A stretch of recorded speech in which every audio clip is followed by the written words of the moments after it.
Hello, and welcome back to the Tea and Soju podcast, a drama trio edition where three friends chat Asian dramas and let you into that chatter. I'm your host, Liliana. I'm Jess. And I'm Caitlin. And in today's episode, we will be reviewing the movie Crouching Tiger, Hidden Dragon. But before we get into the episode, some housekeeping. If you like the podcast, please like, share, and subscribe on the platform you listen on. That really helps the podcast reach other listeners. For more content, check out Patreon, where you can find behind the scenes, first impressions, Zoom meetups, and more. Finally, if you'd like to chat to me or find a community, check out Discord, Instagram, and other socials. The link is in the episode notes. So, guys, it's been a little while since we've sat down to record. How have you been? I mean, we've just literally chatted through, but how have you been? What have you been watching? What have you been doing? You know. Well, I've been very well, and it's been an absolute blast to sit here for about an hour and already talk with you guys. But I have been watching lately Perfect Match, which is that C drama Mm, that I think came out last year or the year before. It's got a Last stacked year, I think. cast. Yeah, I think it's 2025. Perfect Match. I think I'm on episode 13, 14, Mm, around mm-hmm. there, and there's 32 episodes. Is it 32? Is it less? I I thought can't that there were remember. 24 episodes because Oh of no, the it's way, longer. yeah, the way that this was going. I was like, oh, there's probably 24 episodes. When I saw 32, I was like, oh no, what the I hell are did. they going to do? So I'm at a point where I'm getting a little bit bored of the show. I And have news for you. It's oh, 36 oh, episodes. 36, even worse than I thought. I'm a little bored, and it's episode 13-ish around there. Have you gotten through the first couple's storyline? Yes, I have. Yeah, see, to me, that was the best story. And Mm, I will say my biggest problem with this drama was that it was not well distributed throughout the couples. So the first couple get a huge amount of the story, probably because they have the biggest names to kind of, yeah. back them up. Um, but then the rest of it is very uneven. Like some of the couples get like 3 episodes for their storyline, and then some get like five. I don't know. I and also the next couple of romances just really weren't for me. Like Yeah, I like think the there's first couple's the best one. something about it that's just so vanilla. Mm. And not that there's inherently anything wrong with that. It's just not, the first couple was kind of angsty. Yeah, they're good. Like I They're like the good. first couple. Yeah. I Right. really like the first couple. Me too. And that's why the rest of it just seems so boring and And flat. flat. And Oh yeah, yeah, yeah. yeah. So I'm struggling with it a little bit. I'm There's once I sorry. hit that wall, I'm haven't Yeah. decided to go back to it. And I don't know if that means I should drop it or I should just stick with it and finish it. But yeah, that's where I'm at with that. I do want to go back because I found out that I finished the show, but they did a variety show together where they kind of went, on, I don't know, a little holiday, the cast together. So I want to like watch that because I usually really enjoy the little variety shows that they do Mm. together. Oh, But yeah, I big don't know. names. It was. And the thing is, the first couple is Lu Yu Xiao and Wang Yu, and like the two of them together, they're Yeah, good. They're they're good. good. They're good. Yeah. Unfortunately, it's not necessarily the rest of them just aren't as good. Mm-hmm. What about you, Caitlin? I've just been binging Coroner's Diary, which I'm gonna finish Okay. next week. I have like Mm, 15 episodes left. Um, mm-hmm. and I like it a lot. I knew I would, so it's like there's kind of like a of course she likes it attitude. Yeah, it Um, doesn't surprise me. yeah. I like it. I like it for various reasons. One, the main couple. I thought they have, or I think they have great chemistry. But Mm, also, I like the fact there's like also other couples that are definitely second couples, but they have these sweet moments that like they're not as defined as the main couple, at least where I am at. Like one of them hasn't even started dating yet, and they don't even know that they like each other yet, but it's very Mm. clear they're going to be the second couple. And then you have like the maid and the guard, where they're kind of just there, and it's very clear the guard likes her, and she also likes him, but they haven't really said anything. Mm, Um, so, but what I also love about the show is it is very much using its platform to talk about like the issues that women go through in Mm. this historical setting. So you obviously have like the main female lead dealing with being a coroner, having to pretend to be a man whenever she like meets people first. And then uh dealing with some of these cases they get, like one that we just got was like abusive husband type situation, mm, Mm. and what his wife had to go through. So I like that they have used their stories to tell some of the plight that the female Yeah. people had to go through. I always like when dramas do that. Um, but now I have to start and binge Parallel World in like a month because I'm doing a solo review episode of that at the end of March. so you're doing Uh, this to yourself. You're I'm doing the this to deadline and myself. everything. Yes, yes, I'm doing that to myself. And I also have like my niece's birthday at the end of the month. So I have to do it before. Of course, I picked the Before weekend that. to put this episode out. It's the weekend of my niece's birthday party. So like I have to Oh. finish it and record it before I like leave for this birthday party. Mm. So that's the one with Bayou and Nini, Anini, the yeah, yeah. Mm. adventure drama. Yeah. Mm. So yeah, I did it to myself, but I have to binge that drama in the next month. That's 38 episodes as well I to know. binge. I know. I know. Yeah. You So can do it. I I Yeah, know. she Well, I'm can. binging She'll be Coroner's fine. Diary. That's also 38 episodes. I've watched 16 episodes this week. So Oh, There there you you go. go then. There you go. Um, I have been watching, so I finished up How Dare You, which I really, really liked. I am about to finish Unveil Jade Wind, which is finishing up tomorrow. Like, so we're recording on a Saturday, finishes up Sunday, so finishes up tomorrow, which I'm really enjoying it. I know it's not going to be a lot of people's cup of tea, and exactly because of the drama, Caitlin has just mentioned it, because a lot of people keep comparing it to Coroner's Diary and keep pitting the dramas against each other. And I think because of that, a lot of people aren't enjoying it as much as they could. Mm, For me, like, I really like it because not only do we have the fact that the female lead is kind of like the brawn. She's the stoic one. She's the one like fighting. She's the one, doing all of this. And the male lead is kind of like the damsel in distress. They've reversed the roles completely. And I find that very, very satisfying to watch. I want to I love watch the it so fact. bad. I love the I fact know that I'll love it. I think you will. I think you will like it as well. And I Mm, think like every single case is backed like to a woman's point of view.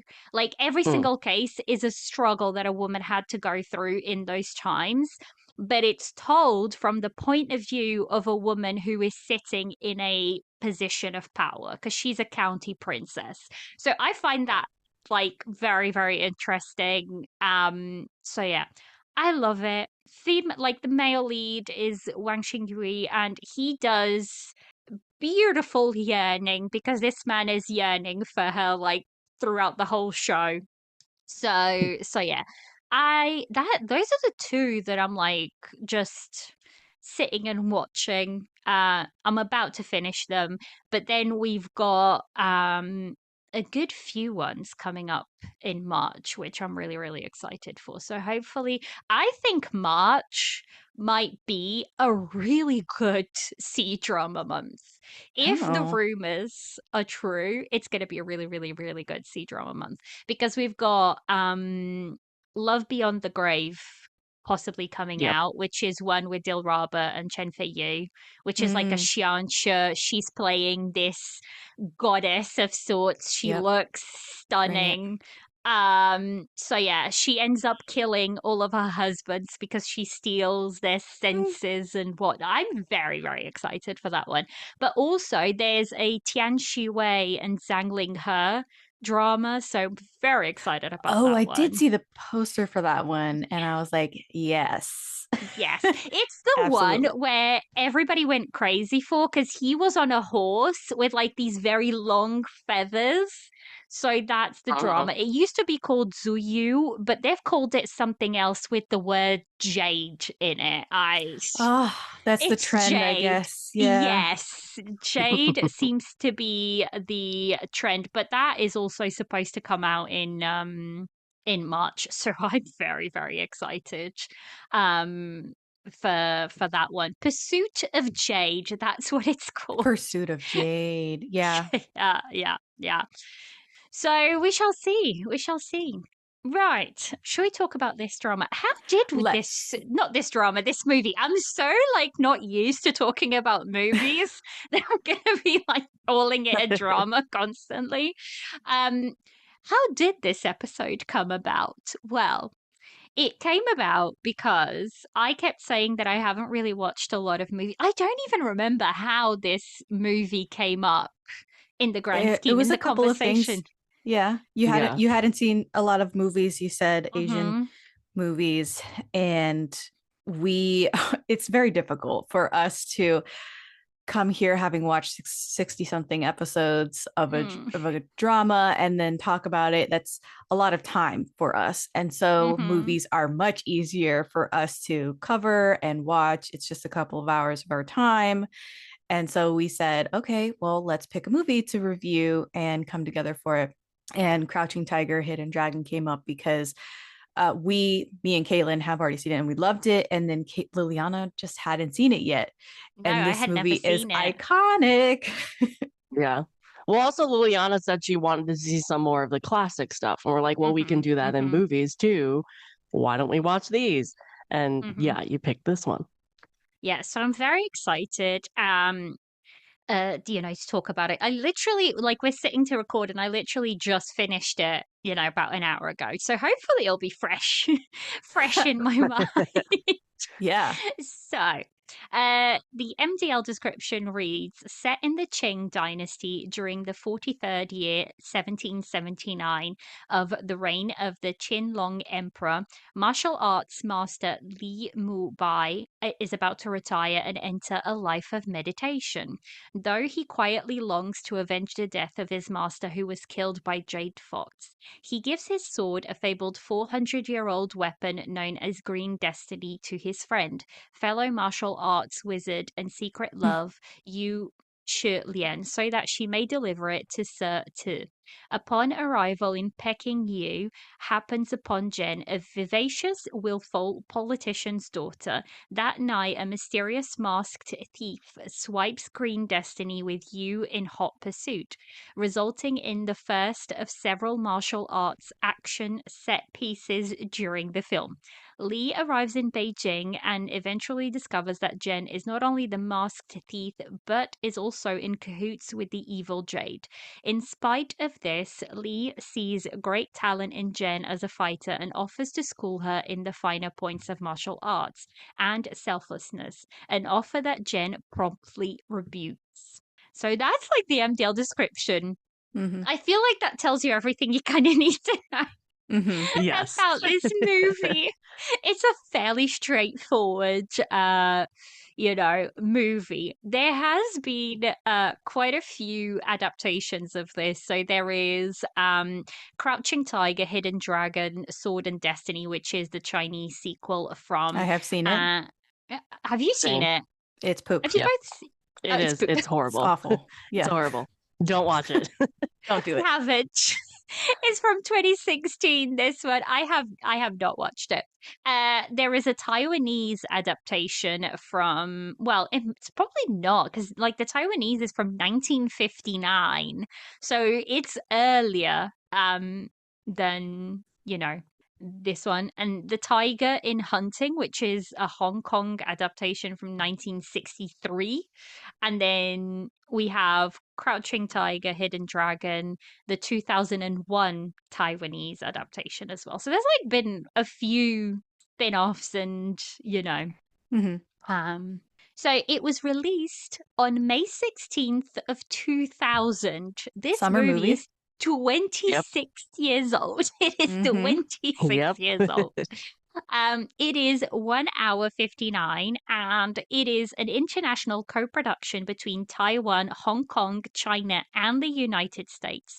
While Hmm. directed by Taiwanese director Ang Lee and featuring a Chinese cast, it was supported by American companies like Sony Pictures Classics, making it a collaborative, multicultural effort rather than solely Chinese or America, which Hmm. I found very interesting because you Yep. don't really see that happening nowadays. Like, I feel like that's not something you would see happening nowadays. Mm. So, something that I found very, very interesting is although this is well known to be a global hit, especially in the West, it received a very lukewarm response in China itself. And it's like for a couple of reasons. One of them being that like a lot of people said there was a cultural disconnect. The film was viewed as a westernized version of wuxia, um, cinema, catering more to foreign tastes than to traditional Chinese audiences. Um, the other one is I got this all like off of Google and stuff, but they said the other reason was perceived mediocrity. Many viewers found the pacing slow and the action, while artistic, not as thrilling as typical Hong Kong action films. Now, I have not watched many of the old style Hong Kong wuxias, mainly because they're simply not available. But from what I've heard, they were really, really good. They're just not really available for people to watch nowadays, that are subbed and whatnot. And then they also said this is a normal thing to put out there, is that Hong Kong actors like Chow Yun and Michelle Yeoh struggled with Mandarin, which felt unnatural to native mainland speakers. Now, for foreign audiences, that's probably not going to be problematic in the slightest, because we probably aren't going to be able to pick up whether, they're speaking well or not. But Hmm. yeah. And Yeah, then Right. so let's pause last. there for a second because I feel like that's very important to the success of the film in the West is that, Mm-hmm. you've talked at length about dubbing in Mm-hmm. Mm-hmm. Chinese dramas, especially. And like you said, all of the four main actors spoke Mandarin, but with different accents. Mm-hmm. Yeah. And the Western audience is not going to pick up on those accents. Even No. rewatching it for like the fifth or sixth time myself, Mm-hmm. I cannot distinguish the accents on these actors. Cho Yun Fat had a Canto accent. Michelle Yeoh had a Malaysian/English accent. Zhang Ziyi had a Beijing accent, and then Chang Chen had a Taiwanese accent. And because of the difficulty, some Chinese speaking markets had trouble with the voices. Some markets actually had a dubbed version into Mm-hmm. standard Mandarin. And, that I think, considering the prevalence of dubbing in these Mandarin markets, that's not going to work for everybody. No. It was a No. mark against the film. Yeah, I Right. think so. I think so.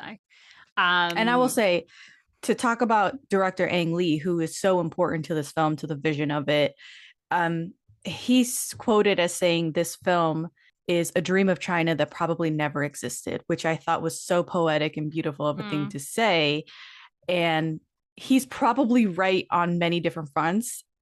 For the West, that's almost like this is an idealized version of the wuxia mm-hmm. genre, and Mm-hmm. the fighting is very poetic. It's almost dance like, and I'm sure in previous iterations of the wuxia genre in Hong Kong cinema, it's not so dance like. Mm, I will Yeah. say. The Hong Kong cinema was definitely more like in the dirt, dirty, like grab whatever you can find yeah. fighting style. So, yeah, definitely this is drastically different from what you would see in the Hong Kong cinema at the time. So would you say, like I said, I haven't watched it, so I can't comment. So would you say those are kind of like valid points, Yeah. Oh, to yeah. I why? would say, Yeah, yeah, I would definitely say it was valid. Yeah. yeah. They also said one of the things that really affected the box office in China was the fact that there was a 3.5 month delay due to production disputes, which allowed a lot of pirated copies to flood the market, and Yeah, that like really destroyed the box office potential that it had in sure, China. sure. Um, Yeah. which, let's face it, 2000s pirate copies were everywhere, like for Yeah, everything and Yeah. anything. so, absolutely. I think so, that hurt it for sure, is that people mm, were able to get their little grubby hands on a pirated copy and yes, not pay to see it in theaters or yes. wait for that cinematic experience, which I think this movie definitely benefits from seeing it on the big screen and Mm-hmm, seeing all of this action done in the largest format that it was created mm-hmm, for. I could tell you right now, if you're a filmmaker, there's no filmmaker that's making a movie of this caliber to be seen on an iPhone, to be seen on a small screen. mm-hmm, Right. This Right. is something that's meant to be seen on a large format. Ang Yeah. Lee is kind of a favorite in the West. He's Hmm. done very different films from each other. If you looked at these films all together, you'd never think they were directed by the same guy. Brokeback Mountain, mm-hmm, Life of Pi, Sense and Sensibility with Kate Winslet. He mm-hmm, basically discovered Kate Winslet. It's Hmm. pre-Titanic Kate Winslet. The Hulk from 2003 with Eric mm-hmm, Bana. And then there's Crouching Tiger, Hidden Dragon. You would never think that this Right. director has had a hand in all of these movies, let alone has really championed all of these different types of movies, from period pieces to wuxia to very highly CGI'd movies like Life of Pi and Hulk, Brokeback Mountain, this like amazing gay love story that is so iconic and was also beloved by critics. This is a very interesting director to look at his mm-hmm. career. And I think that this is a beautiful film. But again, what I would love to hear your thoughts, Liliana, on this movie and, kind of this ideal that it presents. Mm. Okay, Yeah. so Um, let me finish the direction stuff and then I'll tell you guys what I thought about it. So, the last thing they'll say is despite this, the film was still recognized as a high quality production, though it was ultimately seen as more of a global product rather than a one local hit. Which is a fair, fair, what's the word? Fair. Critique. Critique, yes, that's the word I was looking for. So, like Jess just mentioned, this was directed by Ang Lee, and he's directed Sense and Sensibility from 1995, Brokeback Mountain from 2005, and then Life of Pi from 2012. Screenwriters, we have Wang Hu Ling. Now, this is a female screenwriter. She is Taiwanese, and she's done things such as The Myth from 2005 and The Crossing from 2014.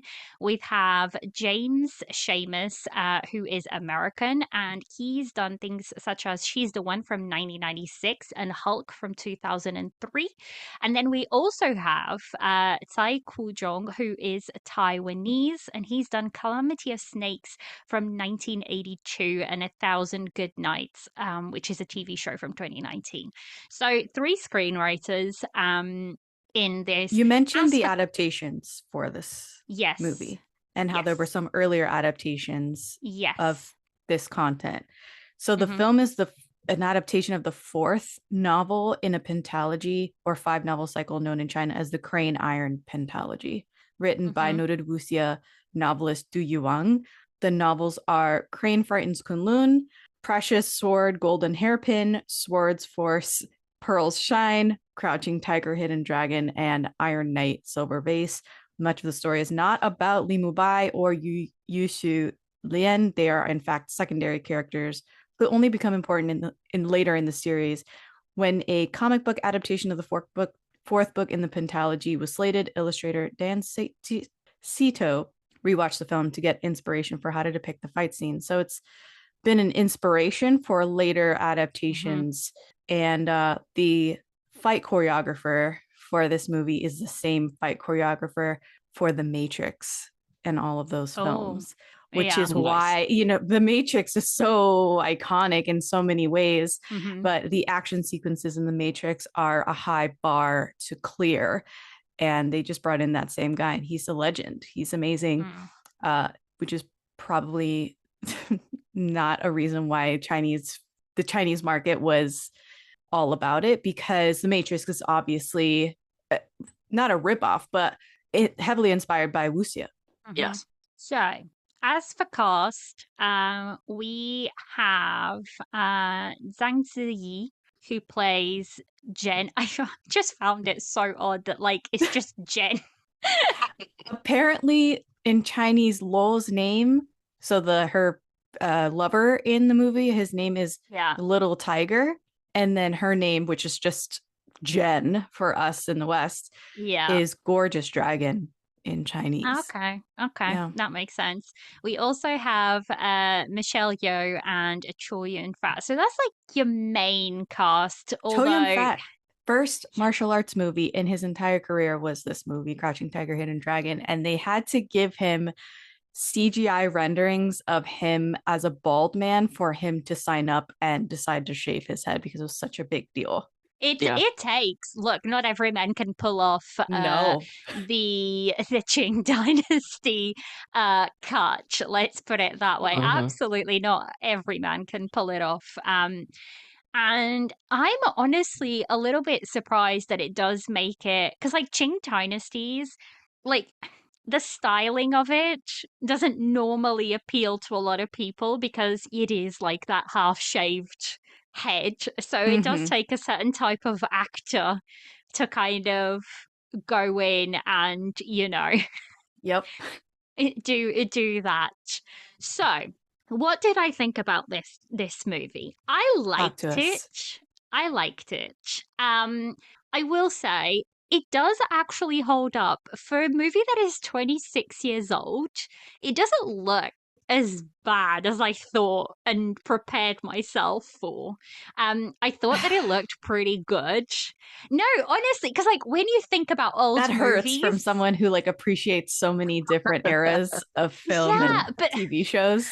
like You thought the year 2000 was gonna sink no, the but battleship, and I'm like, I didn't think I didn't think it was going to sink the battleship. But look, we're in 2026. Everything that is on screen, or a lot of the literally stuff that is on only screen, 26 years old. In my I mind, it's know. only 26 years old. And you're like, oh my God, it's 26 years old. And that it's hard for me to sit here and not have a reaction.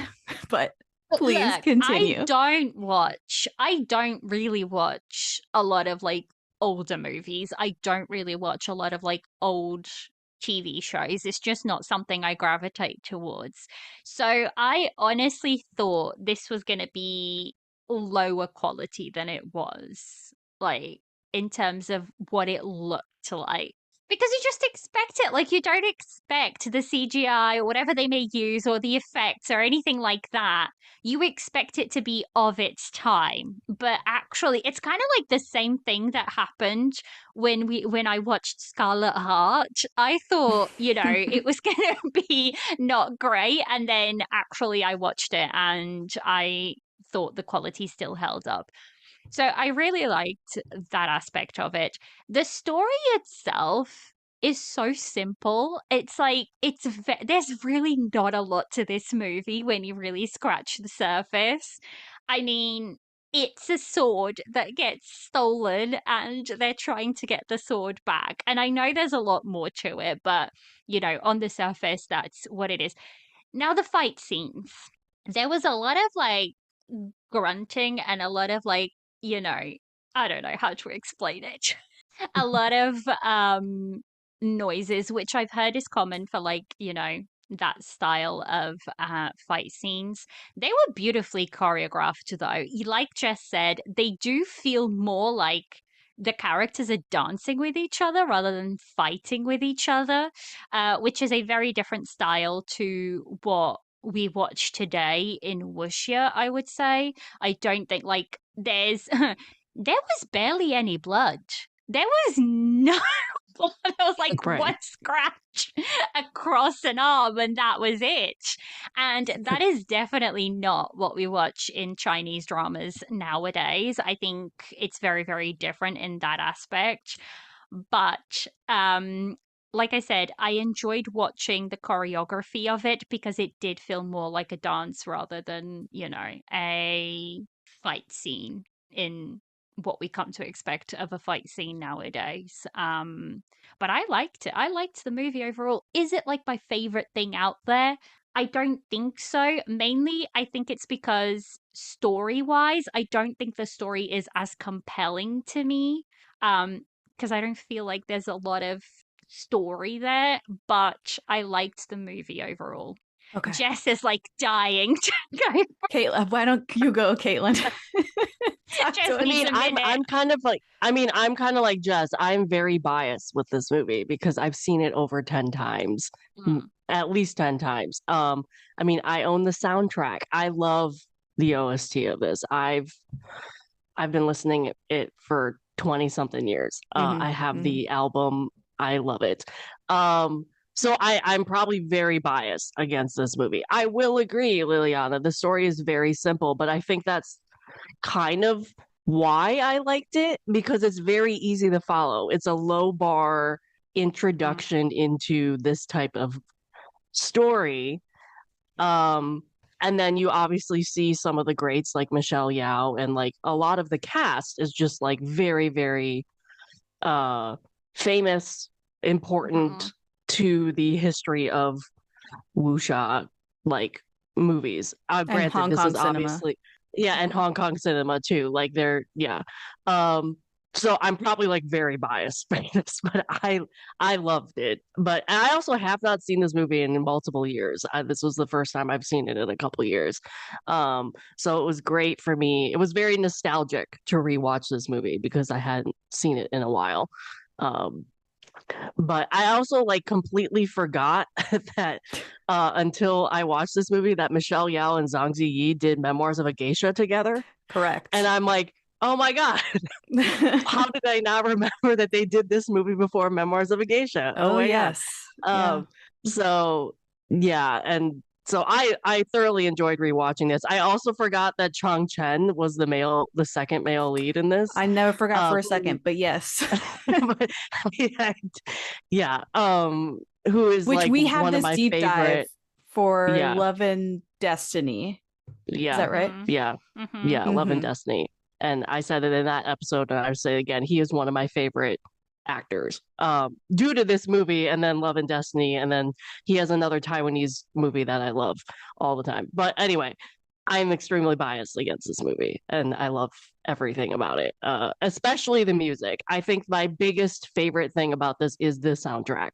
Mm-hmm. I'm very partial to the soundtrack of this movie. Mm-hmm. Mm. Um, I guess it's my turn. So I have had this movie in my life since maybe my college days. I did not grow up watching this movie, but I did find it early 20s, and I really liked it at first, but it was a little bit confounding to me. I did not at first think that it was a simple movie at all. I thought it had a lot of moving parts to it, and it was a little bit difficult to wrap my head around it. And the more that I watch it, the more that I love it.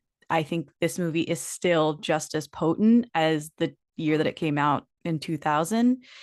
And I obviously think it's a lot simpler now. And I think maybe the problem with thinking that it's really simple is because we're so used to watching really large scale C dramas that have a lot of episodes, a lot of meat on the bone. And this is not that at all. This is Mm. very, very condensed, and it is a small part of a larger, huge epic. And to kind of take a magnifying glass to this one thing might feel oversimplistic, I think.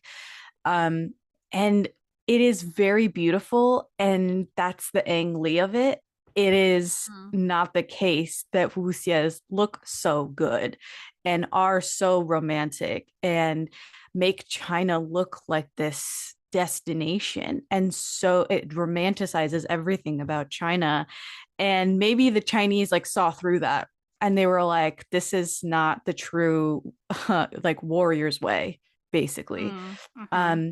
The fact that there's so much romance in it and so much talking about class and talking about um women's place in this society and what things are, uh what your outlook is, how much you have to give up of yourself and how much freedom is lost, that I think is not the typical wuxia themes that are explored in these types of stories. That is the angly of it. That is the Western side coming out of this movie.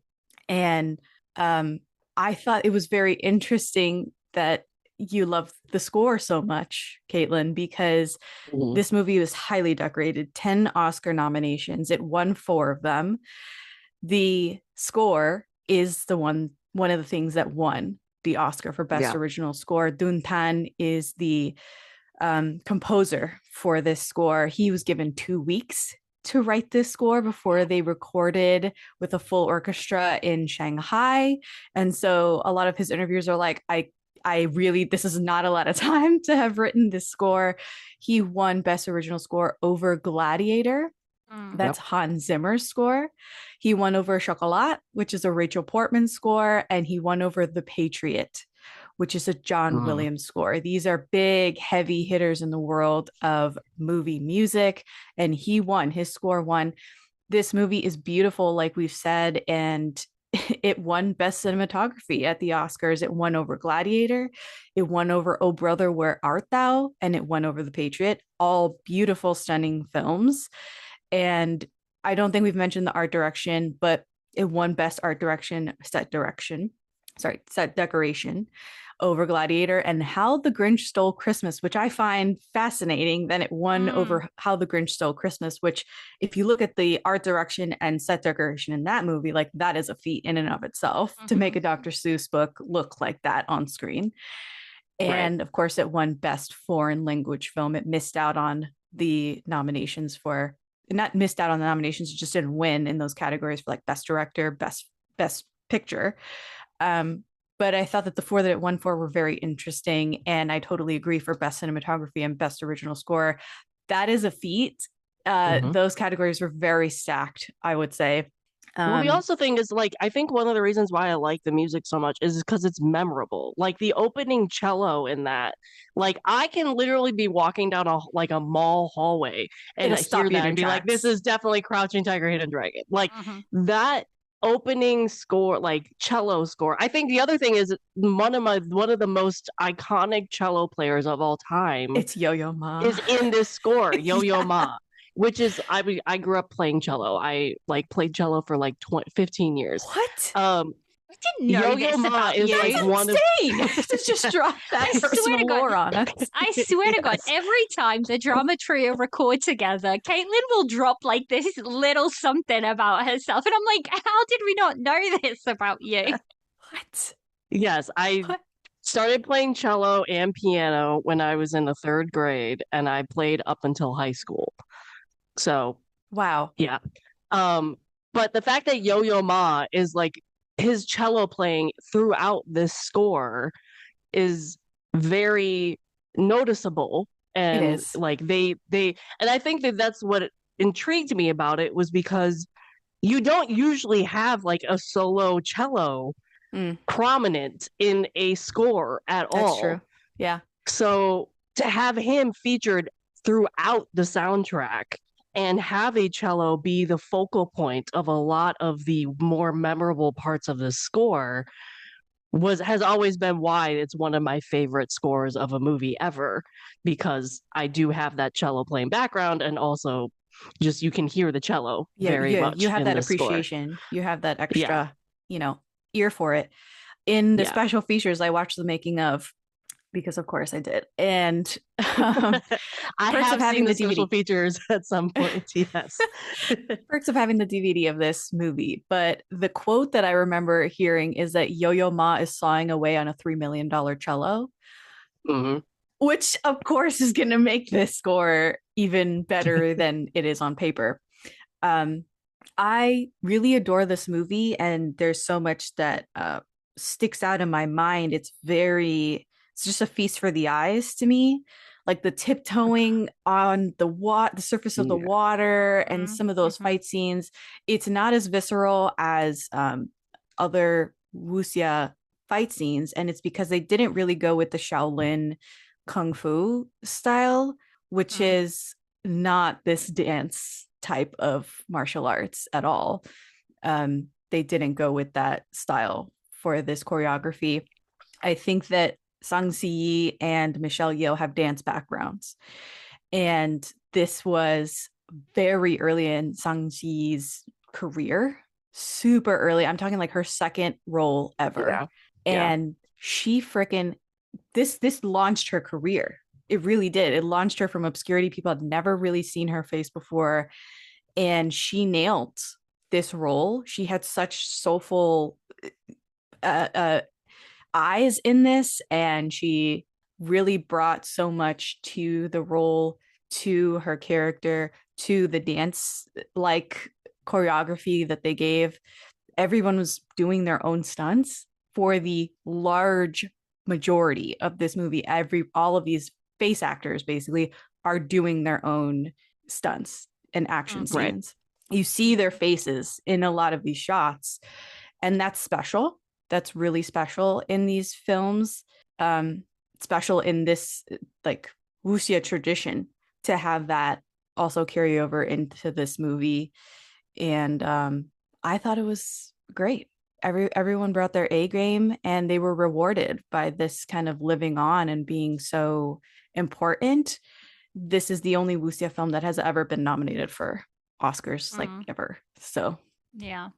It doesn't shock me because like you said, it is you know, very, it's a very fusion. beautiful to look at. Yeah, yeah. It's definitely a fusion. You can tell it's not just one thing and just not, it's not just a Western production. It's not just an Asian production. Like it's definitely a fusion of cultures, I would say. But yeah, using like a Chinese background and like westernizing it a bit.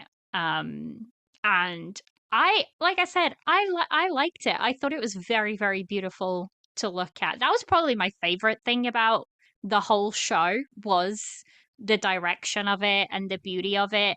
And I think the fight scenes almost, to me, it almost like reminded me more of like Xianxia fight scenes rather than straight up wuxia fight scenes Yeah. because they're like softer and more flowy. And like I said, sans any blood, which was shocking Mm-hmm. to me that nobody was like coughing up blood left, right, and center, which is a very Correct. typical thing in wuxia and dramas in general. They're just Um, taking blades to the forehead and yeah, you know. yeah, Right. yeah, yeah, basically. Basically. So, shall One we last thing, rate one last this? thing. Go for The it. budget of this movie, which shocked me. Mm. It cost $15 million to make in 1999, which adjusted for inflation, it was about $30 million to make if this was made today. That is a budget of So nothing. cheap.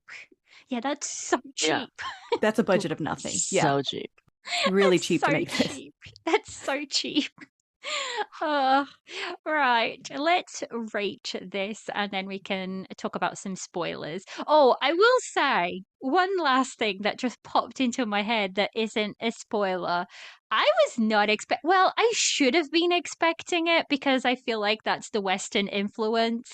I was not expecting to see like naked people and whatnot in this movie. That was not going to compute with me.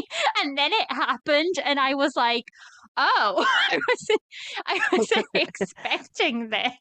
So yeah, that was, and also the first time that I clicked play on this, it was a dubbed version, and I was like, Oh oh no. no, no, no, no, no, no, no, no, no, give me like where's my you know, original sound uh option on. So luckily I was able to like switch it, very quick. Because honestly, for the first, like I had to Google it. I had to Google it and ask Google, is this originally in Mandarin or is it dubbed? Like, what do I need to? Mhm. Because I thought, oh, maybe that's just how the movie is, but no. Luckily, like I was able to change it because I was like, this doesn't match what they're saying, so I don't think this is supposed to be in English.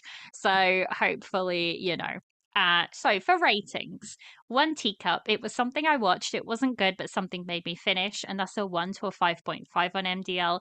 Two teacups, the okay ones. Dramas I don't really recommend, but they were an okay background watch. 6 to a 7 on MDL. Three teacups, the enjoyable ones. Good dramas, they're enjoyable, and I would recommend to people who enjoy this genre, and that's a 7.5 to an 8 on MDL. Four teacups, the loved ones. These are dramas that I really loved. There might be a couple of problems with it, but overall, a really enjoyable drama that I would recommend to a wider audience. An 8.5 to a 9.5 on MDL. And then five teacups, the rose glass no faults dramas. This rating is reserved for those dramas that you love so much that you are willing to ignore any problems they may have. And that's your 10 on MDL. So for me, I would say this is like a high three teacup. I wouldn't really put it at a four teacup because I don't think I loved it. I really enjoyed it, but I don't think I loved it. So I think I'm going to go with a three teacup. What about you, Jess? Oh, it's five. Five for me. Maybe the first time I watched it, it was like a high three. And I Mm-hmm. really gravitated toward the cinematography aspect and wasn't really uh sold on the plot of it.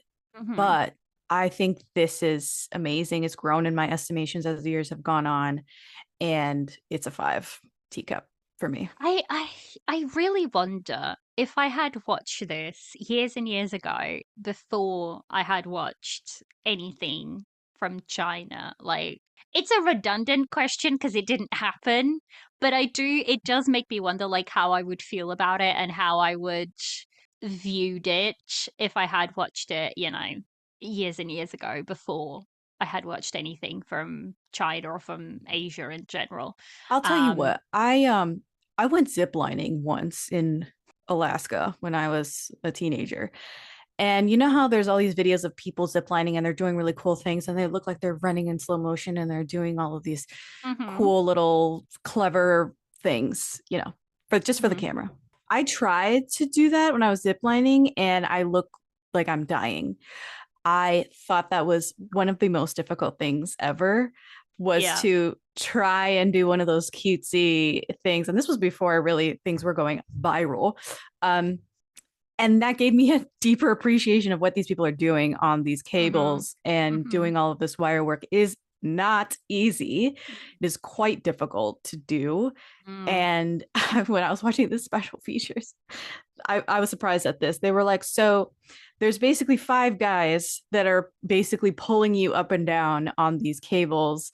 And it's a strange dance that you have to do with these guys that are, watching what you're doing and know what the choreo is. But like it's all of these things taken together in tandem that make this Mhm. special. And I was like, okay, on top of the fact that they're tied up and on these cables, all of their weight is like suspended and they have to do these elaborate moves. Then there's five guys that are just like watching to see when they need to pull you up and down. I was like, I'm sweating already thinking of that sort of thing. And to get one clean take, let alone multiple, like Multiple, yeah. just astounds me. Anyway, all that to say, I think I have a deeper appreciation for what they're doing now than when I first watched it. Because I Mhm. guess you kind of assume that it's a little easier. They make it look easy, Right. They do, but it's Yeah. definitely not. I mean, and it's not. there's a reason why Bailu has gone. Yeah, I'm not going to be doing any more dramas with heavy fight scene loads because it's like it takes my body far too long to recuperate now that I'm like in my 30s rather than Mm-hmm. my 20s. So there's a reason why these actors get to a certain point and they're like, it's not as easy to do these Mm-hmm. scenes as it Yeah. was. Because, I mean, like you said, you're on wires. You have to be. Also, if you're in period costume, those costumes are freaking heavy. Like, you're in period costume, you're not in the easiest of clothes to maneuver around. So, Well, you kudos also to have any of the actors. these actors too, like they are well known when it comes to the action scenes in Hong Kong cinema. Before the wires and before any Mhm. safety regulations were in place. Like, Mhm. Mhm. I mean, Michelle Yeoh has talked countless times how she was like on the top of a bus and like almost fell off multiple times. And like the scene they use in the movie was her literally trying not to fall off, and it actually wasn't in the script. And same with the male lead. He also is very well known for his action scenes in the 80s and 90s Hong Kong films. Um, so it has to be interesting for them to do this type of movie in the 2000s compared to what they were doing in the 80s and 90s, you Yeah. know? Yeah. What And about maybe you, that's a Caitlin? factor in why the Yeah, Chinese maybe. audience didn't vibe with it, is that Right. maybe it looks a little safe to them. Yeah, maybe. Looks a little Looks too Hmm. safe to clean. them. Yeah. Yeah. Looks a little safe. Um, what about you, Caitlin? What do you I rate also give this? it a 5. I'm Yeah, I'm I very thought biased. you thought it might It's be. a I thought 5. it might be. Yeah. Yeah, it's a 5. Were there flaws? Probably. I didn't notice them. That's like that's what your five teacups are, anyways. They're the ones that like, Yeah. is there There's problems? something Yes. I have Do to I say. care? No.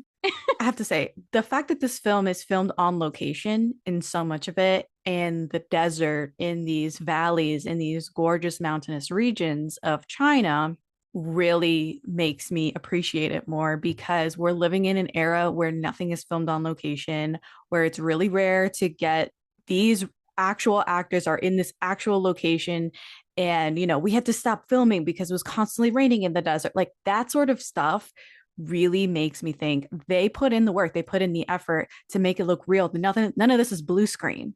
Mm-hmm. Right. None Yeah. of this is green screen. None of this is faked for us. The only thing that they use CGI for was to remove the wires. Yeah. Yeah. I Yeah. think that's special. That's really rare in today's day and age.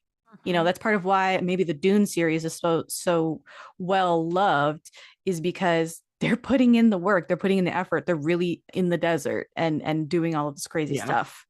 So Yeah. I Or like think Shogun, for our example. Shogun, same thing, where you're like, Yeah. well, they use CGI in certain areas to make it look better, but like they're there, you know? Yeah. These places are tangible, they're real. There's something cool about seeing all the desert dust and sand on these people and seeing them sweat from exertion. And action movies just don't look like that or feel like that anymore. Yeah. I think also this movie, at least I know for me, because when I first watched this movie, how old was I? I was in high school. I was definitely in high school. I think maybe even 8th grade. I knew about China. Like I knew about Asia. I had learned about Asia, whatever. But I think one of the things I remember when I first watched this movie, or at least the first couple times, I didn't realize, like I knew how big China was, obviously. I didn't realize that there was like all these different landscapes in China. Like I didn't know there was a desert in China at all. I assumed they like went to Egypt or something and filmed it there. And then I realized no, they were literally in China in a desert that's in China. Um, so I think that's the other thing that was interesting. I think this introduced a lot of people who had never been to China, had never really seen a Chinese movie, anything like that. This movie was kind of like an introduction to what China cinema and China could offer when it comes to entertainment. Because this was one of my first introductions to that world. Um, because I had not started watching Asian dramas or listening to K-pop at the time that I watched this movie. Yeah. Yeah. I think that's and also uh, people were always going to press play on a movie rather than a show. So, like you said, because it was Yeah, so widely available, it must have been, it was easy access because you could go to the movies and yeah, watch it. And that's that in and of itself, yeah, because a lot of movies now just go straight onto streaming platforms anyways. So yeah. I feel like that in of itself is quite, quite a Well, I think the other difference. thing is the fact that it was nominated for Oscars and won some of the Oscars. Like Mm, a lot of people probably had never seen this and they're like, okay, this thing just won 4 Oscars. It has to be good. Yeah. Because I think even at the time, I know they do this now, but I think they even do this back then, where it's like if the movie is nominated, they re-release it into theaters so people can go and watch it if they Mm. want to in theaters. And I think that's what they did with this one too. Um, but I think it caused the fact that this was nominated and even won, I think this caused a lot more people to go and watch it too. To go watch it. Yeah. Yeah. Yeah. Right. Let's I mean, it's a 26-year-old movie, guys, but Yes. My favorite thing lately was someone was like, "No spoilers for Wuthering Heights." I'm like, that book is it's over so 100 years old. old. It's so Right. What are you old. talking about? No Like spoilers. Yes. but I'll give a spoiler warning anyways. We are going to talk about spoilers from now on. So if you haven't watched the movie and you don't want to be spoiled, then go watch it. But again, it is a 26-year-old movie. I hadn't watched it, so I can't, you know.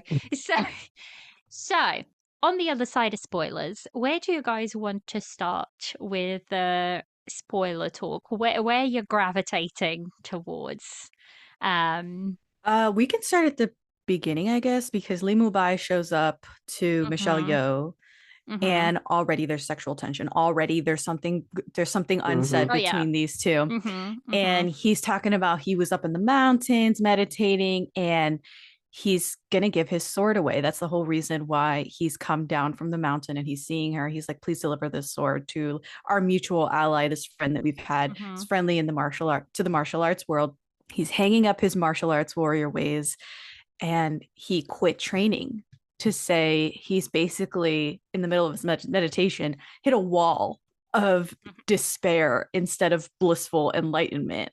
Something is holding him back. And I love all of this that's unsaid here. They kind of have to spell it out mhm. a little later in a scene with their patron friend, like this Lord Tay or something like that. I can't remember. Yeah, Surte. I think they called him Surte. Yes. So Uh, Sorte is like, yeah. pardon my intrusion, but like, why aren't you guys together? And that is purely for the Western audience, because if I was watching this in a C drama, you would not need that character saying, why aren't you guys together? You guys are wasting your time not Mhm. being together. You would just inherently pick up what they're putting down, Yeah. because there's so much crackling energy between them, and the way that Michelle Yeoh is looking at To Yun Fat, you're like, oh my god, like what the hell is wrong with these two? What's going on? And Right. you find that it's basically this sense of propriety that's Mhm. dictating their relationship. She's basically a widow. She was the fiance to his best friend, another martial artist who died tragically early, and they never got married. It doesn't matter. She's still considered a widow. Widow. Yeah. And you cannot marry your best friend's girl, basically, this No. widow. No. And that has plagued their relationship for all the time that they have known each other, and they've grown to love each other. And it's just too damn bad because you can't be together. They don't have the freedom to be together. And I love that. I love that angst in this movie. Yes, I did appreciate that about the movie itself because I like a little bit of angst, so I loved what I was picking up what they were giving, so to speak. And you could feel it through the screen. Like their chemistry was really good with each other. Even if you really think about it, they really didn't have a lot of screen time Yeah. together. They really didn't. So for them to give you that connection pretty much straight away from scene one, I Mm-hmm. thought that was noteworthy as well. Mm-hmm. Yeah. And the lore behind this 400-year-old sword, the Green Destiny, and how they're constantly like, it is such a beautiful, well made, gorgeous sword, but it doesn't look so nice when it's covered in blood. They're constantly hyping up Mhm, this mhm. sword and how it's mystical, magical. Something about it is, enticing, but also so dangerous. And I love that. I love when they hype something up, you know? Mhm. uh Michelle Yeoh gets introduced to Jen, the character played by Zhang Zi, and she's engaged. She's a young maiden from a wealthy aristocratic household. It is the governor's daughter. And I love when you see this character because there's like a clash of titans almost immediately, Yeah, yeah, yeah. right? You have this older, more experienced martial artist who is obviously not wearing any of the finery, any of the beautiful silk brocades that the character Jen is wearing. She's all done up in the Qing Dynasty finery. And the Jen character is so fascinated by She really Michelle's is. character. She Yeah, really she's is. completely enamored by the martial arts world. And she asks if Michelle Yeoh is married. And Michelle Yeoh like coyly says, well, what do you think? Do you think I'm Mm. married? And she says, you couldn't roam around free if you were. Yeah. And that just hits. That That hits. just hits because Yeah. it is so true and it gives you a picture of Mhm. like women in that time and age. And I think this isn't like specific to China. It's like Mm-hmm. worldwide general Mm-hmm. that Yeah, women there's Right. something in that global about time. this. Yeah. Yes, yes. So I think that's a really, really smart thing to do because it would resonate with, or like women in general, whether you're in the West, in Asia, whatever, Europe, you would be able to understand where they were coming from. That in that time and day, you were part of your husband. So if your husband didn't allow you to, do Mm. something, then you couldn't do it. And the thing is also is that you were seen almost as like property at that time. Right. And it's very, very telling that one of the very first questions she does ask her is, are you married? Like, it's a very telling question that they choose to She's go with. looking for her status. She's looking for, Exactly. you know, Exactly. Mhm. trying to gauge I'd that like to from her. quickly go back to what Jess said about the sword too. I think the thing that's interesting when they're like hyping up this sword, Mm. knowing that the man who's been holding the sword Li Mubai, yeah. for 20, 30, 40 years, like I Mm-hmm. think the also when they hype up the sword, they also are kind of hyping him up because Yes. there's Hmm. like these Hmm. legends about the sword. Obviously, the legends probably extend to the person who's been using it for Mm-hmm.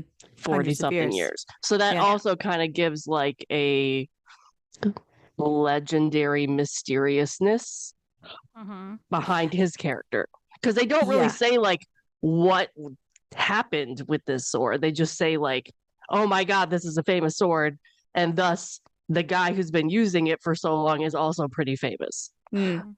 Well, they even Yeah. have a line later on where they kind of say the sword is only as special as the person wielding it because Yeah. if the A Yeah. sword person who, inherently doesn't do anything, can't yes, make a it name is for just a itself. sword at the end Yeah. of the day. It might be very well built and very well, made, but at the end of the Mhm. day, it's the person wielding it and that person's skill that kind of directs the sword. So I Mm-hmm. think that, whenever they were talking about the sword itself, I feel like they were more, like you were saying, um, bigging up, Lee Morbai rather than the sword itself. Mm-hmm. Right. Yeah. Yeah. Um, Going back to those two, Michelle and Zhang Ziyi, they're shackled in different ways, which I Hmm. found really fascinating on this watch was that, Hmm. you know, Zhang Ziyi's character, Jen, is about to be shackled in marriage and propriety. She's obviously already shackled in this sense of propriety. And Michelle Yeoh's character is shackled by the martial arts code of ethics, Hmm. Yeah. right? They are bound by this code of ethics. She even mentions a few of the strictures of this code as she's explaining a little bit about the martial arts world to Jen and showing her the sword. She says, like, righteousness, benevolence, courage, integrity, honor over personal gain or authority. She's touching on all of these little aspects that make their world a little more lawful, right? Yeah. If everyone abides by these rules, then it might be fun, but we're all respectful of each other. Hmm. And what Jen does is she flouts all of these all of these themes and codes that they abide by. She's flying in the face of all of that, Mm. right? She's disrespectful to everybody. She does not honor their code of ethics. She's running around with the sword being arrogant Hmm. and Hmm. stealing it. She's a thief, she's a criminal. So it's very interesting to see how this plays out and how they're fundamentally at odds with each other. And Jen does not want to learn the right way. I kind of didn't like her Right. character very much. I think she's an unlikable character. And Mm-hmm.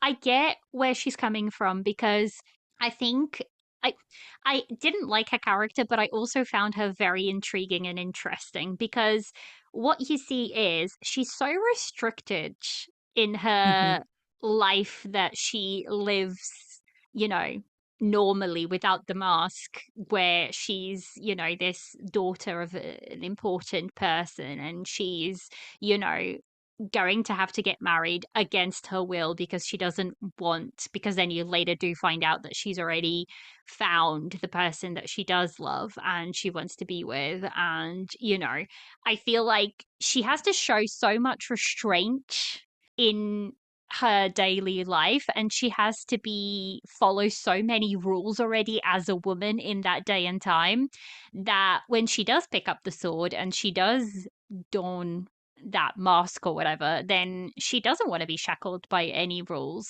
and she just does want to do whatever the heck she wants to do. And if that may be stealing the sword and keeping it and then, flaunting her skills, so be it.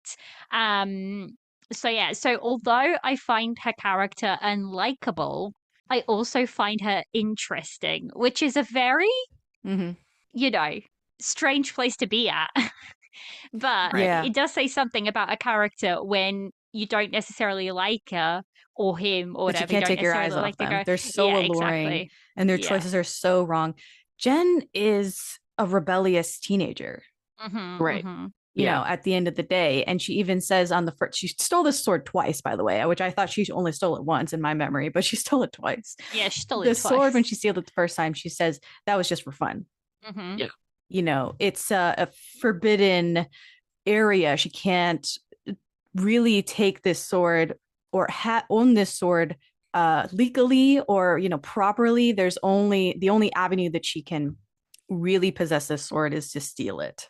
Yeah. And for her, She it pushes represents boundaries. she She sees pushes a boundaries. boundary. Yeah, She sees a boundary and says that's not for me, which is yeah, characteristically like a teenager a teenager. exploring. She's a Mm-hmm. teenager. Yeah, Yeah.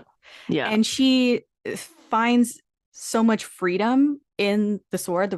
The sword represents freedom. It represents an unfettered lifestyle, something that's violent and enticing, which she's already been introduced to because she is already super talented with martial arts. And she steals it.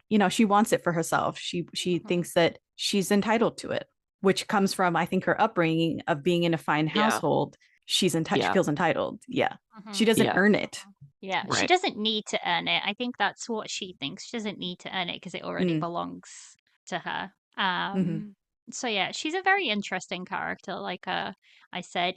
Um, and then we've But she has no got idea of consequences either, which is oh very no, No. teenager of her. absolutely Yeah. not. Absolutely not. Yeah. She's just like, I'm just gonna do whatever the heck, Mm-hmm. I want to. And I think actually then when later on there is consequences to her actions, she can't take it. She's Mm, like, she can't Right. take it. Because she goes and jumps off a cliff at the end, doesn't she? Like, she goes and jumps off a Yeah. cliff, which yes. I was like, well, this is I was not expecting her character to go in that direction. Yeah. I um, think the first couple times that I watched it, it didn't clock that she just committed suicide. Yeah. yeah, yeah. Yeah. I think Mostly it's because because also they shroud the action of yes, jumping from the mountain in this fantastical positive Flying legend of scene. like, if you Yeah. jump from the mountain your wish is going to come true. Right. Your faith will make your wish come true or whatever. Mhm. And at first I was like, okay, so this is a martial arts world, people can fly, so she just flew down the mountain and lived an Right. unfettered independent lifestyle without this man in her life, without her family telling her what to do and whatever. And that's one interpretation of it. But I think watching it now as an adult and Oh, she having watched killed this movie herself. several times, like she full on committed suicide. She killed Yeah. herself. Oh She yeah. killed The herself. thing Yeah. Yeah. is, the thing is, my C drama watcher person coming Mm. out is being like, there was no body, then no body, no death. Right. Like, Right, Yes. right. Which is also a valid interpretation. Basically, the first iteration of my understanding, which was her wish came true, or she just wanted to leave everything behind, and she felt guilty and all this stuff, and she had her wish come true, Mhm. Right. and she's alive because there's no Mhm. Yeah. body. We don't know for sure. I think I'm a little more pessimistic now on the ending. Oh yeah. She definitely killed herself. She killed Like, and herself. I wasn't expecting that direction for the Mm. movie. I honestly thought, well, I didn't think her and Michelle Yeoh's character were going to become buddies. That's for sure. Because like the consequences of her actions was that Lee Morbai ended up dead. So you know, um, there is that. But I also thought that maybe she would have taken the road that because this has happened, she kind of owes something to these people, and that she was going to go on a righteous path. Mm. Right. But I feel like the path she did take aligns more with her character because she'd never had any consequences. It's almost like she couldn't deal with it. Mm. Um, and she couldn't deal with the world that was being thrown at her, so to Mm. speak. Mhm. Yeah. Yeah, I Right. think the way that Zhang Zi plays it, especially when she meets with the guy again, her lover, Hmm. Chang Chen's character, and I think they have sex one more time up in the mountains, Yeah. and then in the morning she's already out of bed and like looking off into the fog of the mountain, Hmm. and obviously like contemplating suicide. But I'm like the way she Right. plays it and the emotions or lack of emotions that play on her face, I'm like she's already decided not to live with him or be with him for the rest of their lives, and make forge a different path, Hmm. one that is very romantic, but I don't think she chose that for herself. I think she really was changed after Li Mubai's death, and the fact that Michelle Yeoh's character does not choose revenge. No. She held the green destiny up to her neck and still chose not to kill her, which was completely within her rights Hmm. Right. To do so. to do so and take that revenge on her, because she really did so much wrong in this movie. Um, Michelle Yeoh tells her, whatever path you choose, be true to yourself. And unfortunately, I don't think she really figured it out. I think she thought, I don't deserve this. I don't deserve to live. Mm-hmm. Yeah. I agree. I agree. But I still, like I said, watching it for the first time, I just didn't think it was gonna go that way. And I think also it's because a lot of the dramas nowadays, they do choose to go a little bit lighter when it comes to endings and whatnot, or they just kill everybody off. There's no like middle ground. Either this or that. Yeah, there's no middle ground. Um, but yeah, I was not expecting her character to go there.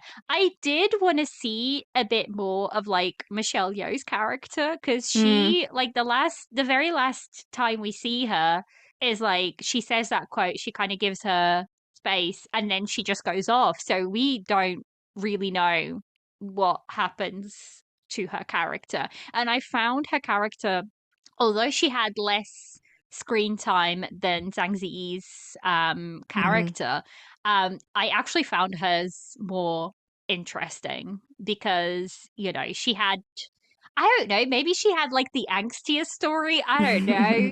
I don't know. But Mm-hmm. or maybe it was better acted. She was the more compelling actress, but I was gravitated towards her and her story a bit more than I did Zhang Ziyi's story. So I wish we had seen a bit more of, where she was going to go. Michelle Yeoh is And stunning in this movie, by the Yeah. she way. really is. Yeah. She Yeah. really is. She really, really is. And the thing is, she has aged like fine wine, let me put it that way, because she Yeah. looks Mm-hmm. just as beautiful today as she did back then. Like, you Yeah. can still see it's Michelle Yeoh, but it's like she's barely aged a Mm-hmm. day, I feel like. Or Mm-hmm. she's aged very gracefully, I feel like. Mm. Um, Right. so yeah, I loved seeing because I haven't really seen um Michelle Yeoh do, you know, fight scenes like this or Oh, choreography, you know. So this was Mhm. kind of like my introduction to her intro in to this. gotcha. Yeah. Okay. Definitely got to So watch more it was from very, her. very special. It I is. do. And she's so So, good. I mean, the fight scenes between mm, her and Zhang Ziyi, Yeah. I mean, Yeah.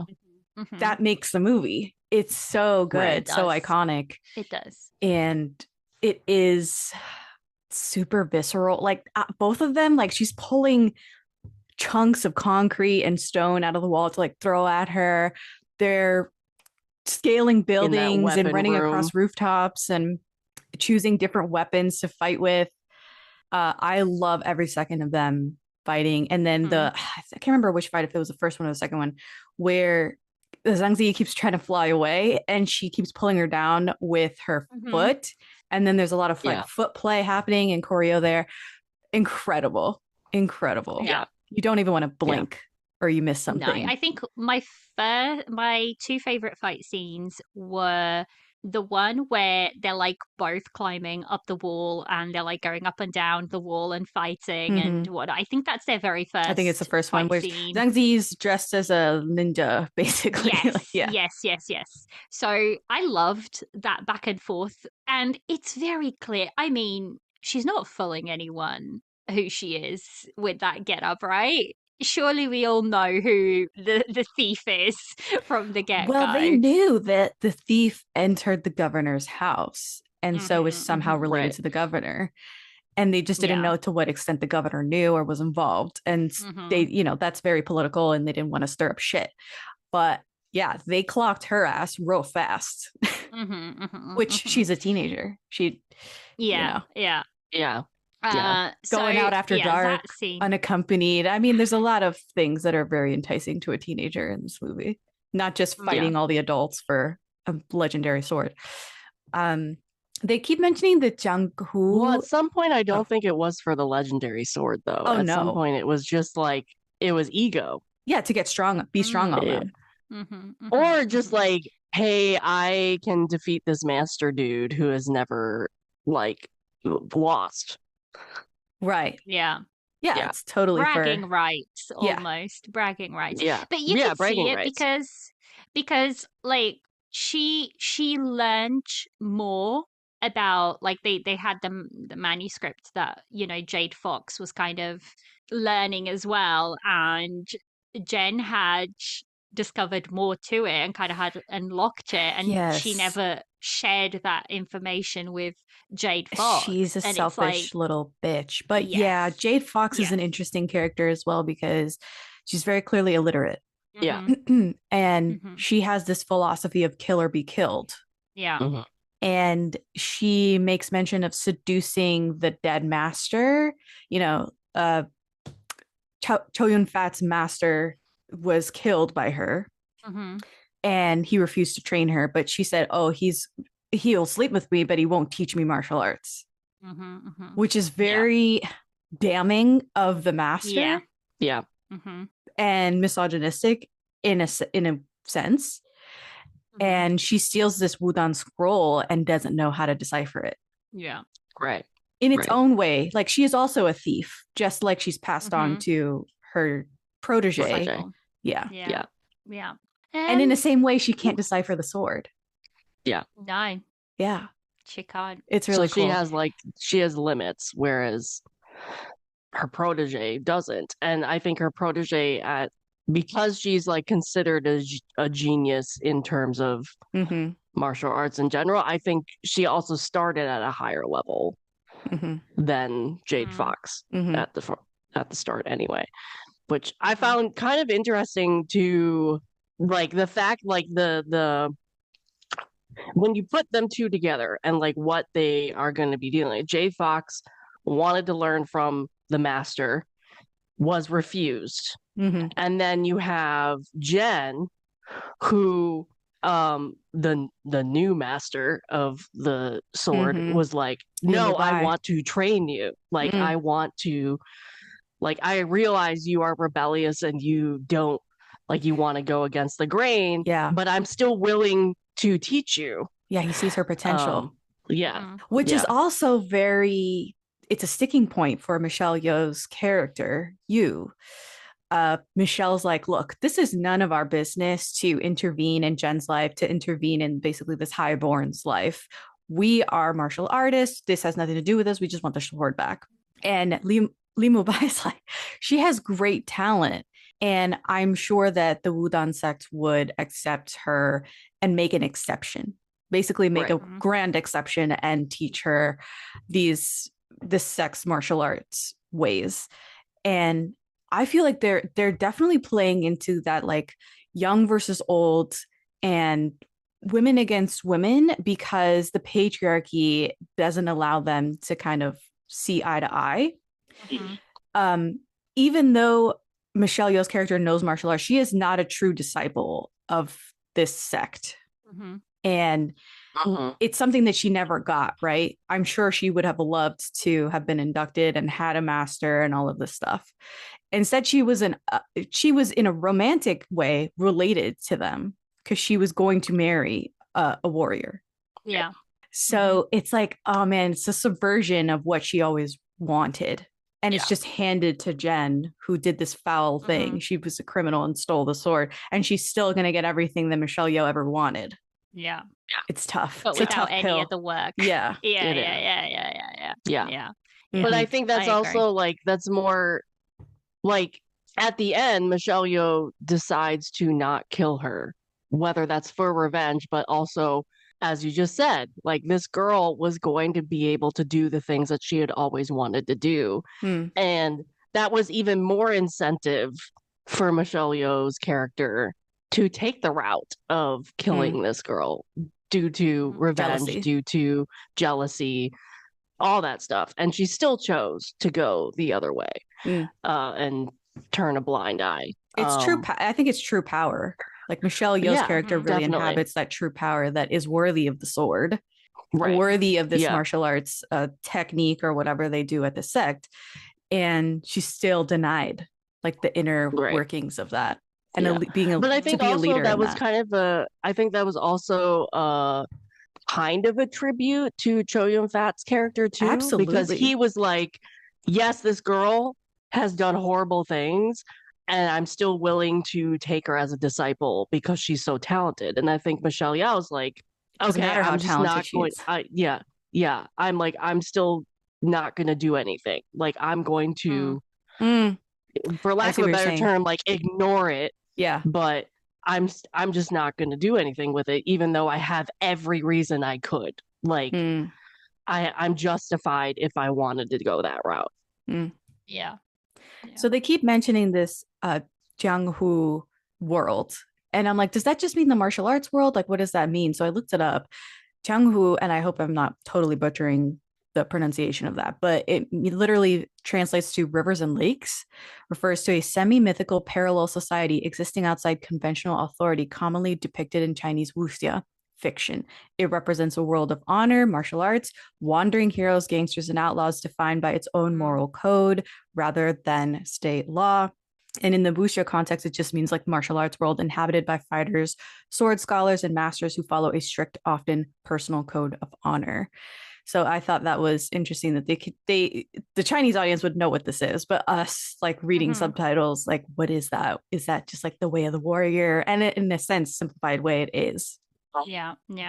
I think it's kind of like, it's almost what wuxia itself encompasses. It's like, this very righteous path of a warrior, with a specific set of rules that they kind of follow, and they go around the pugilistic world and kind of, fight their own battles and right wrongs and whatnot. So yeah. What did you guys think of the Chang Chen romance? It was okay. The thing is, it was like dagger to the heart. The thing is, this is always going to be my complaint whenever I watch any movie, is that there is not enough of it for me to fully be invested. Okay. Right? Yeah. And that's not just of this movie. That's in general. I this is why I think I always gravitate and will always gravitate towards dramas, because I like a really steady like progression of a relationship, whereas a movie can never do that because a movie only has 2 hours to tell you a See, whole I fundamentally story. disagree with you, Right. but I like this love story. And I think when I was Yeah. younger and watching this movie, I really like picked up on this aspect of the story and this sort of love that could never be and was Hmm. not allowed in their society, and this bandit with a heart of gold who is not like Hmm. choosing to rape her in his mountain cave, and all of their interactions, which were really poignant, I think. Mhm. I I think think it's you very might agree. fitting to her. I think it's very fitting for her character because that is the one, that is the person her family would not agree to. That is the person that society wouldn't agree to. So of course, that is the person she chooses. Because again, it's another rebellion. It's another Mm-hmm. against the grain Oh, decision that she very makes. true.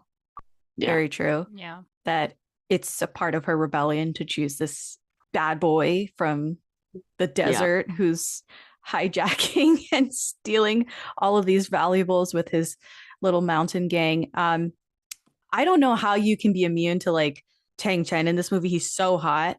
Hmm. And the whole singing so she knows where he is, and he brought up gallons upon gallons of water for her to take a bath in this Yeah. desert with no water. Hmm.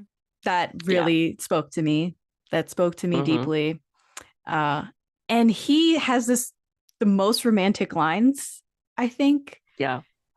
They're looking at stars, stargazing at night, and he says this story about how he saw a meteor shower and stuff. And she says, "Oh, you're still a boy looking for shooting stars." And he says, "I'm a man, and I found the brightest star of all," meaning her. Hmm. And amazing, amazing set of lines. She's totally into it. And he's the one who tells her about the legend of anyone who dares jump from the mountain, God will grant his wish. Long ago, a young man's parents were ill, so he jumped. He didn't die. He wasn't even hurt. He floated away, far away, never to return. He knew his wish had come true. If you believe it will happen. So he tells her about this jumping from the mountain thing, Hmm. Yeah. which if you are a pessimistic person, then you're not going to believe that her wish came true or his wish came true, because she even asked him, like, what do you wish for? And I think he says to be Yeah. in the desert again, to be with you in the desert or something. And then she Yeah. jumps. Something So it's along not even those her lines. Yeah. wish that she has or wants to make come true. Um, I think the last thing I had in my notes was something about the tea house / restaurant fight. Yeah. One of my Hmm. favorites. So good, super good. But I picked up more on how she shows up to this tea house, because she comes in and she is so rude. There is no respect to the other fighters in the community. She over orders at the restaurant. Hmm. She says, "I want this, that, and the other," and she's very, you know, she's indulgent. And at the beginning, you know that Michelle Yeoh is like, "Look, we're out there struggling. There's no place for us to stay. You know, we're starving out there. Just committed to the Warriors way." And she's over here ordering like 50 things off the menu. It's not what a struggling warrior would do. Right. Right. And she keeps showing attitude. I mean, she is a problem. She's Yeah. a She really menace. is. She really is. She really is. Mm-hmm. That ungratefulness, because later she meets with Michelle again just before their second fight, and she is accusing Michelle Yeoh's character of foul play, giving her bad manipulative advice. And Hmm. Michelle Yeoh's like, "Look, I'm just trying to keep this thing quiet. You don't understand the favor that I'm doing you by not making this a bigger issue than it is." And all of this attitude, discontent, ungratefulness that she's showing toward her culminate in the second fight, where she says, "We're not Hmm. sisters. We're not friends." Right. Um, which I love that. I love that Michelle Yeoh's character really calls her out on her bullshit. Yeah. Yeah. Mm-hmm. Oh. Anything else you want to share? No, No. I don't think I've got anything else I think also to mention.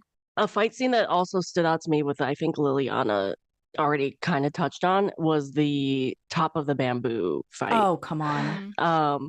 Because one, I remember this, like, again, as I said, this is one of the first introductions to like Chinese cinema that I've ever had. So I've never really, I always remember that fight because that was really kind of my first look at like that type of fighting, like on Mm, top of bamboo and the bamboo bending and like mm, Mhm. using the bamboo as basically a third weapon or third fighter in how whoever is fighting.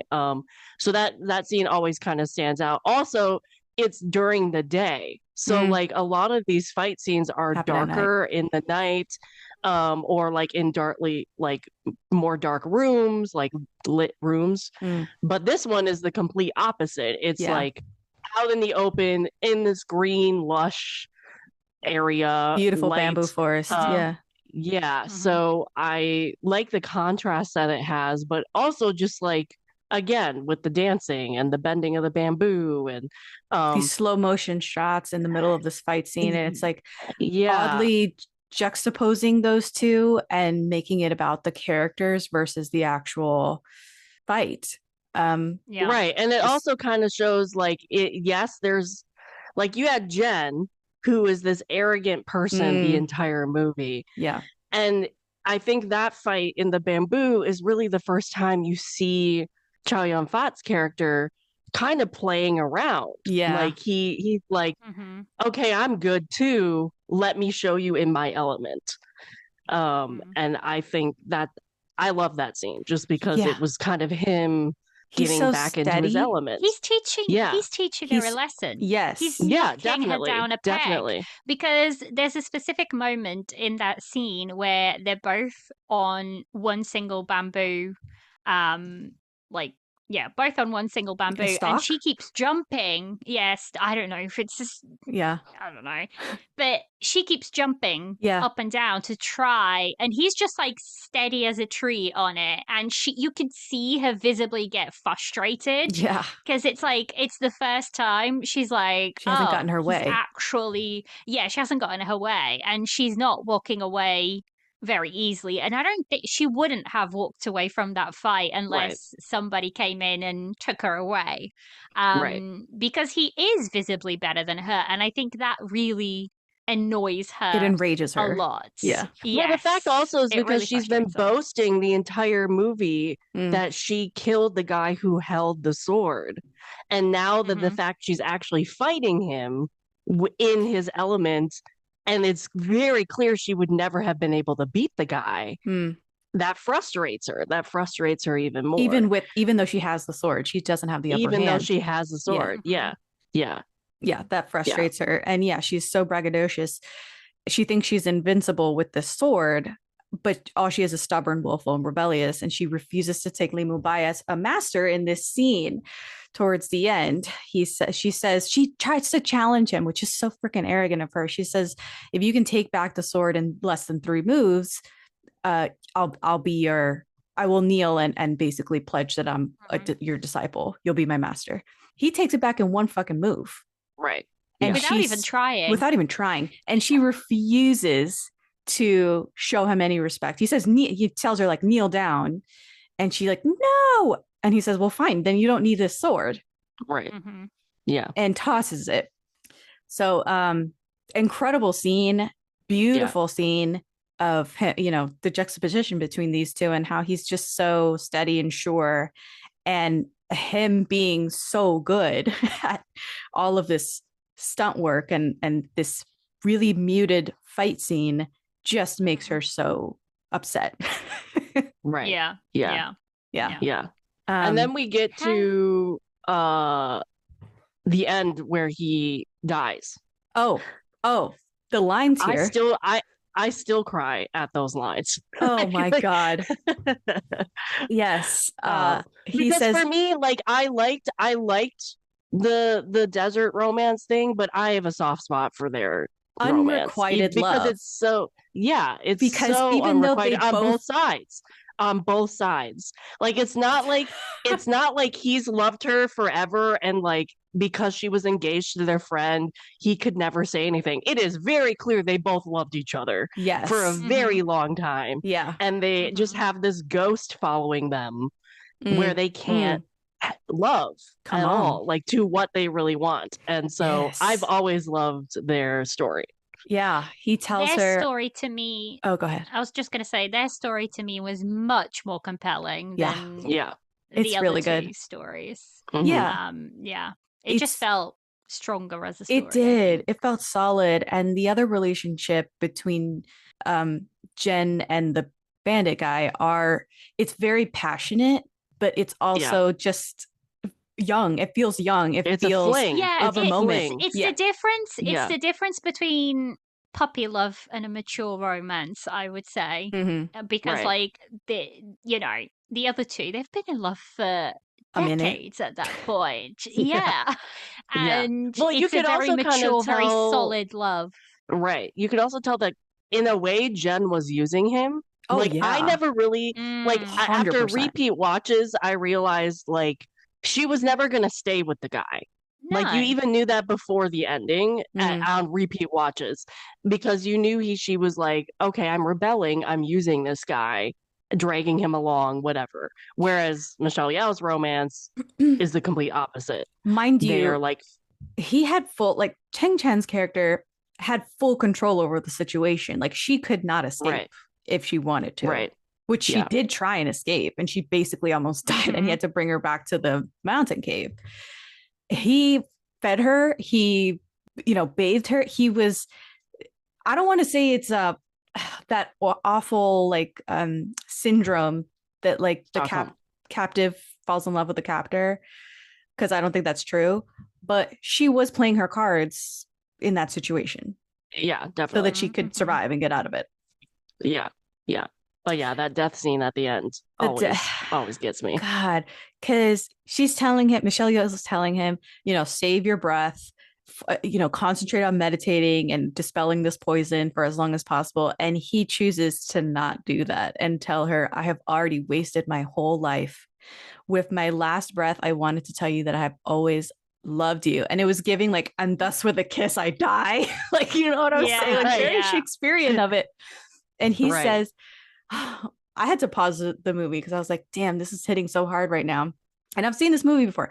He tells her, I would rather be a ghost drifting by your side as a condemned soul than enter heaven without you because because of your love, I will never be a lonely spirit. And then he dies, and you're like, oh, Yeah, what Exactly. the hell? It's the more compelling story. I mean, that's yeah, a love yeah. story. Oh, That's a love oh, story. in the Because, vein. Right. like, ugh, And yeah, the fact I think yeah. also what works with them is like you knew that by the time he said that. Like they're Mm, with their chemistry and the way that they look at Hmm. each other and like throughout the movie, he didn't really need to say it mm, because everybody, including them, knew. And Hmm. that just kind of just hurt. Like it was like another sword to the chest. It was like, yeah. of course he loved her because you could tell for the last 2 hours. Mm. Yeah. Yeah. Damn. Right. I Mhm. think that's a good spot to leave it at. I Yeah. feel like this is a movie review, but it's longer than some drama reviews. I mean, that's why I say like it's might feel simple to people that are so deeply embedded in C drama land and especially wuxias and xianxias and all of these large genres that cover so much Mhm. ground and have so many characters and it feels very rich. This is a rich text. Like, don't let it deceive you. It's 2 hours of very Mm. rich storytelling. So Mhm. I love that. I love it. Yeah. Yeah. Right. I think that's a good spot to leave it. Guys, thank you so much for joining me. It's always a blast to have you guys around. And yeah, that is it. That is the episode. I hope you guys have enjoyed it, and we shall catch you in the next one. Bye. Bye.